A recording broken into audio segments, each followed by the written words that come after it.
Bueno, hola, bienvenidos a Área Crítica, soy Romina Piantieri. Hoy estamos con María José Colina. ¿Cómo andás, Majo? ¿Cómo estás, Romy? ¿Todo bien? Y con Victoria de Siervi. Hola, Romy, ¿cómo andás? ¿Todo Y bien? bien, todo bien. Bueno, hoy nos vamos a sumergir en un concepto que todos nos encontramos con él y a veces no le damos tanta importancia, pero es un tema relevante de la medicina y el derecho en Argentina, que es el consentimiento informado. Así que para esto la tenemos a María José, que quienes no la conocen, además de médica, es abogada. Así que nos va a ayudar a desmitificar un poquito este concepto y explorar las profundas implicancias prácticas y legales que tenemos. Majo, ¿qué es exactamente el consentimiento informado y cuáles son los principios fundamentales que sustentan como la autonomía y la beneficencia?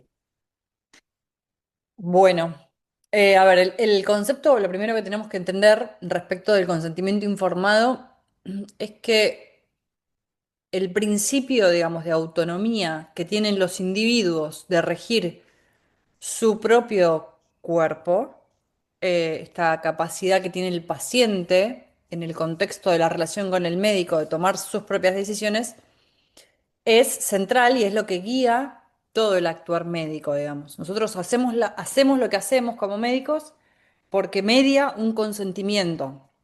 Es decir, el paciente nos dice, sí, adelante, haga tal o haga o no haga, digamos, ¿no?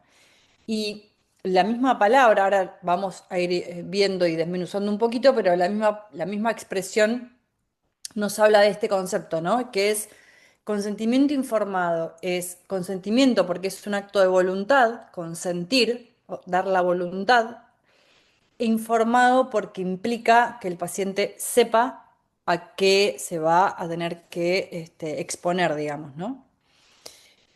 Así que si tuviéramos como que definirlo, es la expresión de voluntad que hace el paciente respecto de aquella práctica que nosotros queremos realizarle. ¿Sí? Sí, perfecto. Digamos, este consentimiento en realidad no es un cheque en blanco para el médico, ¿no? Esto no libera en realidad al profesional de la responsabilidad por mala praxis. No, eso también es un error que a veces ocurre mucho en los médicos, que es que confunden el consentimiento con una especie de, bueno, si está todo, si salió algo mal, o si cometo un error, o si actúo negligentemente, bueno, no importa porque el paciente me dio su consentimiento. No, son dos cosas distintas. O sea, la idea es, antes de yo poder hacerle cualquier cosa al paciente, el paciente me tiene que otorgar su autorización a hacerlo, y eso es el consentimiento informado. ¿Ok?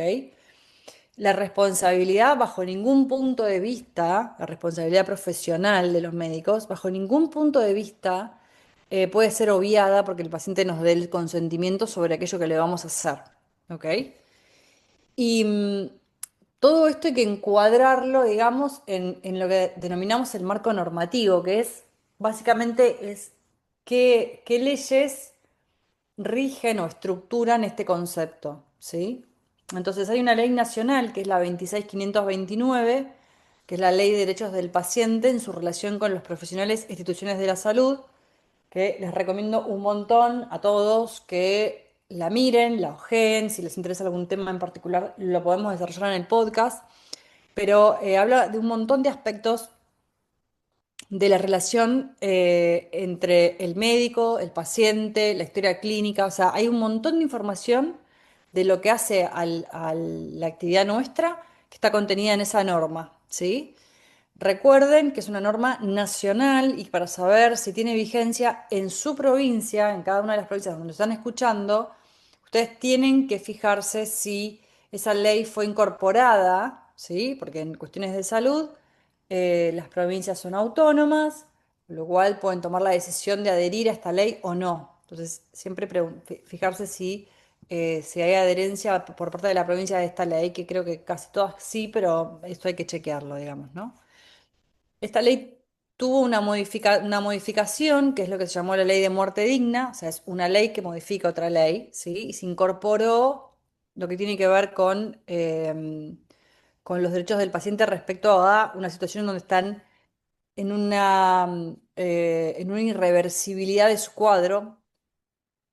Pero bueno, lo que importa ahora, que es lo que estamos charlando puntualmente, es esto que tiene que ver con el consentimiento y lo vamos a encontrar desarrollado en esta ley. Majo, ¿qué distinción fundamental podemos hacer con otro punto que a menudo nos confundimos, que es la información y el consentimiento? ¿Cuál es la diferencia y qué deber específico de información tiene el médico según la ley? Bien, esto es importante porque también eso es una cuestión que tiene sus bemoles, digamos, y puede ser algo compleja. Antes de que el paciente nos dé el consentimiento, o sea, nos dé em, esta posibilidad de hacer tal o cual cosa, después veremos qué, hay un deber de información. Básicamente, el deber de información es darle al paciente la información referida a su enfermedad o a la situación por la que está pasando y a lo que le queremos hacer. Digo lo que le queremos hacer de una manera, digamos, me estoy refiriendo a un procedimiento diagnóstico, terapéutico, de la índole que fuera, ¿sí? Ujú. Pero eh, es el puntapié para el consentimiento. O sea, si no hay información adecuada, no se puede dar un consentimiento que sea válido. O sea, esto es fácil, es, si yo no entiendo, si yo no sé, no puedo consentir lo que me está proponiendo el médico. Y es muy Bien, importante, al punto tal que en muchas oportunidades se entendió que el consentimiento estaba viciado, o sea, que no era válido el consentimiento que había dado el paciente, porque este deber de información no había sido realizado adecuada y oportunamente. Así que cuidado con eso, es muy importante. Después vamos a ver algunas características particulares de esto, pero no son la misma cosa, ¿sí? Informar y dar el consentimiento no es lo mismo. informar sería como que yo te explique cuáles son los ingredientes y cómo se hace, o sea, la receta de una comida, que vos lo sepas. Y consentir sería la decisión final de si como o no, digamos, Claro, comida. sí, está bien. Por ejemplo, si Basado alguien, si alguien le oculta que dentro de la receta había algún ingrediente, por ejemplo, que es picante, bueno, tu decisión de comerla o no ese sería el consentimiento. ¿Es así? exactamente, exactamente, explicado de una forma más llana que la expliqué yo, exactamente es eso. Cualquier persona puede dar el consentimiento o, por ejemplo, ese consentimiento puede estar dado por un tercero o siempre tiene que ser puntualmente el paciente. Bueno, ahí vamos a una gran pregunta sobre quién puede consentir y quién puede denegar, porque cuando hablamos de consentimiento, también una de las cosas que tenemos que entender es que el paciente puede decirnos que sí acepta lo que le estamos proponiendo o que no lo acepta, digamos, ¿no? El consentimiento se entiende que va en ambas formas, por la negativa o por la positiva, ¿sí? El consentimiento informado es eso también. Pero bueno, si vamos puntualmente a quienes pueden consentir o rechazar, tenemos que hacer como distinciones, ¿sí? La primera cuestión sería personas mayores de edad. Toda persona mayor de edad, o sea, mayor de 18 años, para nuestra ley es todo adulto, es mayor de 18 años, pueden decidir sobre su cuerpo, ¿sí? Ahora tenemos otros grupos de pacientes y ahí tenemos que hacer algunas distinciones. Vamos a tener los menores de edad, ahora vamos a ver en ese grupo quién consiente y quién no, las personas incapacitadas o aquellos temporalmente incapacitados. Entonces, primero vamos a los menores de edad. Si tenemos que analizar los menores de edad, nos tenemos que ir, esto se los digo, esto es para médicos, pero bueno, se los cuento un poco para que explicarles y andar un poco más en algunos conceptos. No vamos a encontrar en la ley con detalle escrito qué pasa con los menores de edad, lo vamos a encontrar en el Código Civil y Comercial. En el Código Civil y Comercial, en el artículo 26, nos habla del ejercicio de los derechos por parte de las personas menores de edad y nos hace una distinción respecto al tema salud. Nos va a decir que todos los mayores de 16 años deciden como si fueran adultos. O sea, más de 16 o 16 o más, es lo mismo que si fuera adulto, decide él. Es decir, no hay que preguntarle a los padres, no hay que preguntarle a nadie más. Entre los 13 y los 16, el menor tiene aptitud para decidir por sí mismo respecto de aquellas cosas que no sean invasivas, que no comprometan su estado de salud o que tengan o que provoquen, digamos, un riesgo grave para su vida o para su integridad física. Y acá viene algo que es complejo. ¿Por qué? Porque no está definido qué es todo eso que acabo de decir. Entonces, la realidad es que frente a algunas situaciones los médicos tenemos algún tema porque, bueno, ¿qué es invasivo? O sea, digo, un piercing es invasivo, colocar un DIU es invasivo, no sé, eh, sacar sangre es invasivo. Es decir, es complejo porque no está aclarado qué es invasivo y qué no es invasivo, ¿sí? O también esto, es decir, qué compromete su estado de salud. Y definamos qué entendemos por salud. O sea, la verdad es que estos conceptos tienen como un nivel de vaguedad que a veces puede llegar a complicar la acción de los médicos en el día a día. Y después en los menores de 13 años, sí, ahí sí deciden los padres, digamos, ¿sí? Como sus representantes legales. Eso por un Bien. lado. Sí, Y decime. María José, ¿qué pasa cuando un adulto está incapacitado o cuando no puede expresar su voluntad en un momento crítico? ¿Quién es el que toma la decisión y en qué orden? Bien. Bueno, ahí es interesante porque la polisemia de las palabras, ¿no? En el derecho, la palabra incapaz tiene un sentido, pero para nosotros los médicos la palabra incapaz tiene otro sentido, ¿no? Ajá. Entonces, el incapaz en el mundo jurídico es un individuo que tiene restringidos el ejercicio de sus derechos, pero para que eso ocurra tiene que haber un proceso judicial que lo declare de esa forma. O sea, la ley presume que somos todos capaces, los mayores de edad, digo, ¿no? Ahora, supongamos que una persona, como nos puede pasar a nosotros en el área de urgencias, eh, tiene un accidente y llega en coma al hospital. Claramente esa persona no puede tomar decisiones por sí misma. Entonces, tendremos que ver a quién vamos a consultar, ¿sí? Y acá, cuidado si leen la ley, porque la ley remite a otra ley para poder ver a quién le vamos a preguntar, entre comillas, remite a otra ley que está derogada. Entonces, para poder dar una respuesta a esta pregunta, tenemos que volvernos a ir a el Código Civil y Comercial.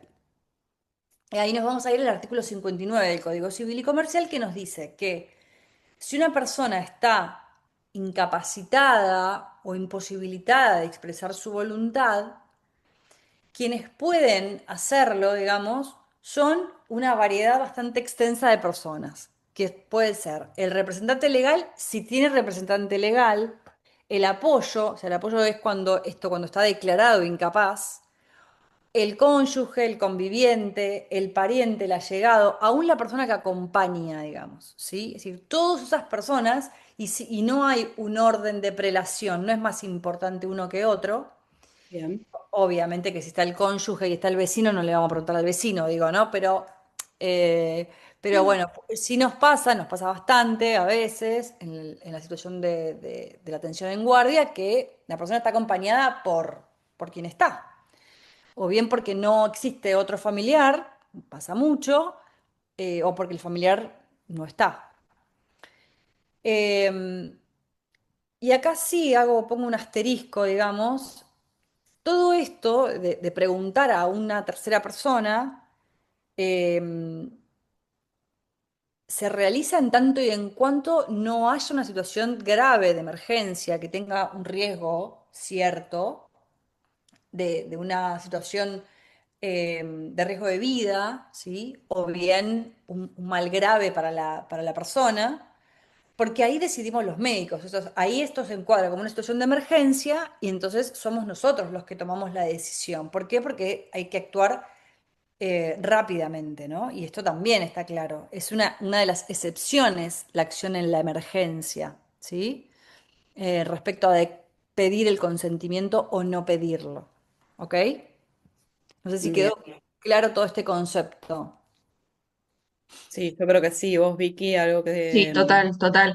Lo único que por ahí estaría bueno como explicar la situación grave no es solamente, obviamente en el caso puntual del paciente, y corregime si esto lo estoy pensando mal o no, sino también en el caso que medie un riesgo grave para la salud pública, esta situación. Exactamente, exactamente. Pero ahí tenemos otras características. ¿Por qué? Porque ahí interviene, digamos, tiene que haber una autoridad que diga cuándo Totalmente. estamos frente a esa situación. El COVID es un ejemplo claro, digamos, ¿no? Ujú. La gente no se le pedía el consentimiento para ciertas cosas, ¿sí? Bueno, ¿por qué? Bueno, porque había un riesgo cierto para la salud pública, ¿ok? Me gustaría, que no me lo preguntaron, pero lo voy a decir igual, ¿cómo define la ley el consentimiento? Porque me parece interesante, porque un poco como que nos aclara bastante de qué implica el consentimiento, ¿sí? Y el artículo 5 define, que esto es algo raro que hace la ley, porque en general no encontramos definiciones en las normas, pero dice que el consentimiento informado es una declaración de voluntad, ¿no? Ya todo eso es bastante, ¿no? Es la declaración de voluntad que realiza el paciente o los representantes, como dijimos recién, no solamente el representante legal estrictamente hablando, sino los que acompañan al paciente, luego de haber recibido por parte del profesional, y acá otro asterisco, ¿por qué? Porque dice del profesional, no de la secretaria, no del administrativo, no del enfermero, no del ayudante de quirófano, ¿sí? Información clara, suficiente y adecuada respecto a qué, bueno, al estado de salud, a cuál es el procedimiento que le estamos proponiendo hacer, cuáles son los beneficios que esperamos del procedimiento, cuáles son los riesgos o los problemas que pueden, o los eventos adversos que pueden ocurrir, ¿sí? Que sean previsibles, obviamente. ¿Cuáles serían las consecuencias de no realizar el procedimiento, ¿sí? Y después también está el derecho que le asiste en caso de tener una enfermedad irreversible o incurable de negarse a todo. Todo es todo. Y aún al retiro, ¿sí? A eso es para charlarlo quizás en otra oportunidad, para no confundirnos. Pero bueno, también está en la definición esto, ¿sí? Bien. Y Majo, ¿el consentimiento debe ser siempre un documento escrito y firmado o hay excepciones? No. Acá la ley es como media complicada también para los médicos, porque básicamente lo que dice la ley es que el consentimiento se pide de forma verbal, que la generalidad es que sea verbal, y pone excepciones para eso, digamos, ¿sí? Bien. El problema ¿cuál es? Que cuando nosotros vemos cuáles son las excepciones, son cosas tan habituales que, bueno, entonces pareciera que la regla general no es que sea verbal, digamos, ¿no? En Claro, o sea, lo derecho, tendríamos que pedir para casi todo, básicamente. exactamente, exactamente.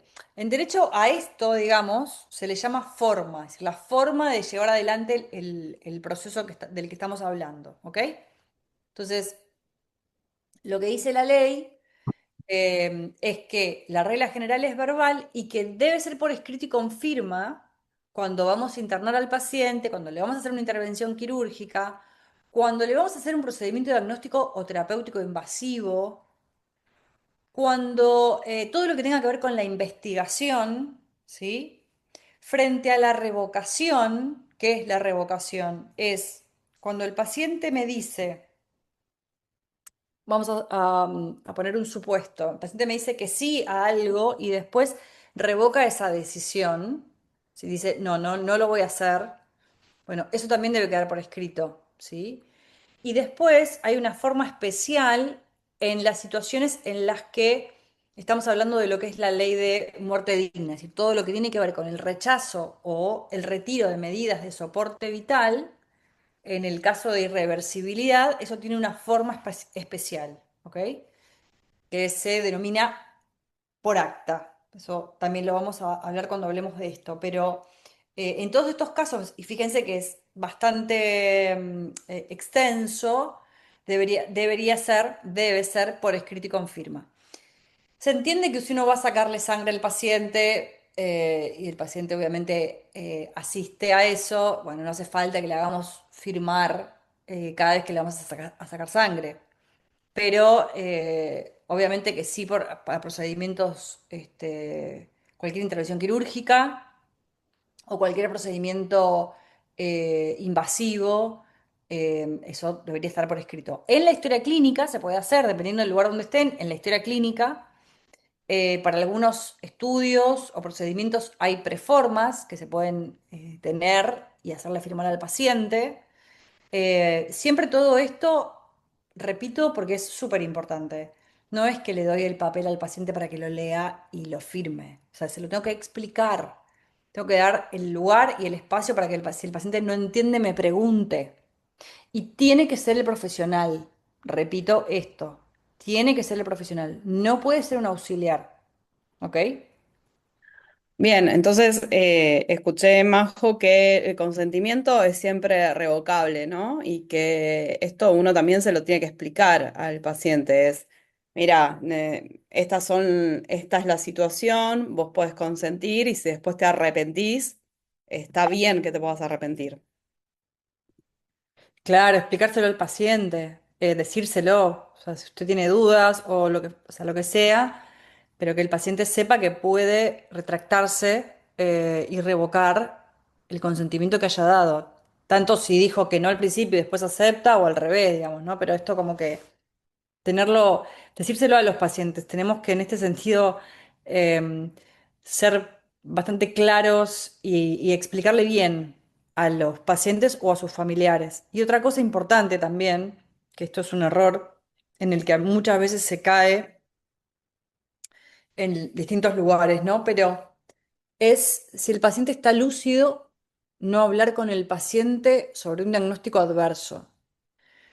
Esto es muy complejo porque ahí hay como, esto está atravesado por el paternalismo médico, ¿no? De, no, bueno, no le diga al paciente, la familia nos pide, o nosotros mismos.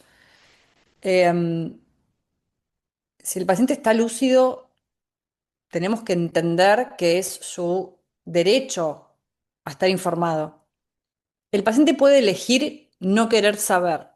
Y Sí, entonces nuestra primera pregunta tiene que ser, ¿quiere que le cuente lo que está pasando? ¿Quiere saber? ¿Qué quiere saber? O sea, nuestra primera pregunta tiene que ser esa, ¿no? Pero cuando el paciente nos diga si quiero saber, la información es del paciente, no de la familia. La familia no puede decidir por encima del paciente. Esto lo tenemos que tener clarísimo, clarísimo. ¿Por qué? Porque donde reside lo voy a explicar de una manera, el derecho a consentir o no es sobre el individuo al que le está pasando eso, no sobre su familia. ¿Ok? totalmente. Y en el caso, por ejemplo, de que fuera al revés, que el paciente nos dice, mire, la verdad, doctora, no quiero saber nada. Perfecto, le preguntamos con quién quiere que hablemos, con quién nos autoriza, ¿sí? Lo mismo que a veces ocurre, muchas veces, que vienen personas a pedir, esto es algo que nos pasa a veces en la urgencia, ¿no? Vienen personas a pedir informes, pero esas personas no son allegados. Hay que preguntarle al paciente, ¿a quién quiere que le dé informe? ¿Sí? Esto también, cuidado con esto, ¿ok? O si hay una persona, una tercera persona X que no es del entorno familiar, preguntarle a la familia, ¿ustedes autorizan que yo le dé informe a tal persona que me la está requiriendo? Pero digamos, no perder de vista que el dueño, por ponerlo de una forma clara, de la información es el paciente primero y después su familia, ¿ok? Perfecto. Y, Majo, ¿cuáles son las consecuencias legales para un profesional que por ahí no obtiene un consentimiento adecuado? Bueno, si nosotros no pedimos el consentimiento y actuamos, digamos, sin tener este aval, repito, porque estamos hablando siempre en el contexto de, nosotros hablamos de temas de urgencia, entonces la urgencia es una cosa especial, pero de algún modo estamos cargando sobre nosotros la responsabilidad de aquello que vamos a hacer. Porque ya no es más el paciente el que nos está dando el aval o la autorización de hacer eso que vamos a hacer sobre su cuerpo. Entonces, nosotros estamos poniendo en cabeza nuestra la responsabilidad de eso, ¿sí? Y Ujú. obviamente el paciente puede accionar judicialmente contra nosotros por eso, ¿sí? Bien. Puntualmente en la urgencia, como dije antes, la urgencia es una excepción. O sea, si hay riesgo de vida o si hay un riesgo grave, ¿sí? Que en general está asociado más o menos con la vida, pero y el paciente no nos puede dar su consentimiento digamos, tampoco, y el tiempo apremia, bueno, ahí actuaremos, ¿sí? Digo, nadie va a no iniciar maniobras de RCP y preguntar a la familia qué quiere que hagamos. O sea, claramente vamos a iniciar maniobras de RCP. Pero también cuidado acá. ¿Por qué? Porque aún la atención en la urgencia, no todo tiene riesgo de vida y no todo tengo que actuar ya. Y bueno, ahí también corresponde que pidamos el consentimiento. Bien. Vicky, ¿algo que quieras preguntar? Sí, yo tengo una duda que generalmente se nos presenta muchas veces, sobre todo en la internación, que obviamente se sobreentiende que el consentimiento informado, por ejemplo, de la internación, tiene que ir firmado por el profesional que lo interna, o el consentimiento de, no sé, por ejemplo, la colocación de una vía central tiene que ir firmado por el profesional que lo coloca, pero muchas veces se da por ahí, no sé, si en un roce entre servicios, de que algunas especialidades pretenden que otras firmen ese consentimiento. Lo correcto, obviamente, vos consideras, Majo, que sería que ese consentimiento esté firmado por el profesional que va a realizar el procedimiento o el que está encargado del paciente. Mira, digamos, ahí hay que ver cómo se instrumenta. Es decir, si vos, por ejemplo, lo que haces es hacer firmar al paciente la autorización para hacer una vía central. En la propia historia clínica, bueno, esto está bien porque viene a colación y tiene una continuidad con el resto de la historia, y se supone que el que tiene que firmar al pie es el médico tratante y el que va a hacer el procedimiento, ¿sí? Como una cuestión de responsabilizarse por lo que está haciendo como práctica, ¿ok? No tiene, o sea, salvo que sea una cuestión del aval que vos, por ejemplo, le das a un residente, que está bien Claro. que vos selles y firmes al pie de lo que hace el residente, porque sos responsable, pero después, si es otro profesional de otra especialidad, lo debería hacer el otro profesional. O sea que, por ejemplo, si el paciente se va a poner un doble J a cargo de urología, no sé, una ira obstructiva, el consentimiento del doble J, por más que yo pueda acompañar al urólogo o a la uróloga a explicarle el procedimiento al paciente, corresponde que esté firmado a cargo de la especialidad que va a realizar ese procedimiento, ¿no? Sí, sí, absolutamente. Bueno, bien, Majo, entonces la información es un deber legal y no es una formalidad burocrática nada más, ¿no? Eh, Absolutamente. si tuvieras que resumir todo lo que hablamos por ahí en un par de puntos para que veamos cómo es esta situación del consentimiento informado, por ahí visto también desde el paciente, más allá de desde nosotros, ¿podrías decirnos algo? Creo que lo que tienen que recordar es que el consentimiento es la expresión de la autonomía del paciente. O sea, no es más ni menos que eso, es la expresión de la autonomía de la voluntad. Es el paciente el que tiene el derecho, está en su cabeza de aceptar o rechazar lo que sea, no importa. O sea, no existe una indicación médica por encima del derecho del paciente. Y esto también nos tiene que quedar muy claro, porque muchas veces escucho una confusión de, bueno, hay una indicación médica de hacer tal cosa. Ninguna indicación médica está por sobre la autonomía de un individuo. Ninguna. Perfecto. Yo por el momento creo que no tengo más dudas, fuiste muy clara y muy valioso que compartas de estos conocimientos con nosotras, Majo. Vicky, No, no, impecable, impecable. bueno, muchas gracias por acompañarnos. Eh, la lección de hoy es que el consentimiento informado es mucho más que una firma, es un diálogo que humaniza a la medicina, que construye la confianza y garantiza sobre todo la dignidad y autonomía de cada paciente en el momento más vulnerable, ¿no? Nos vemos Exactamente. en la próxima. Nos vemos. Nos Gracias. vemos.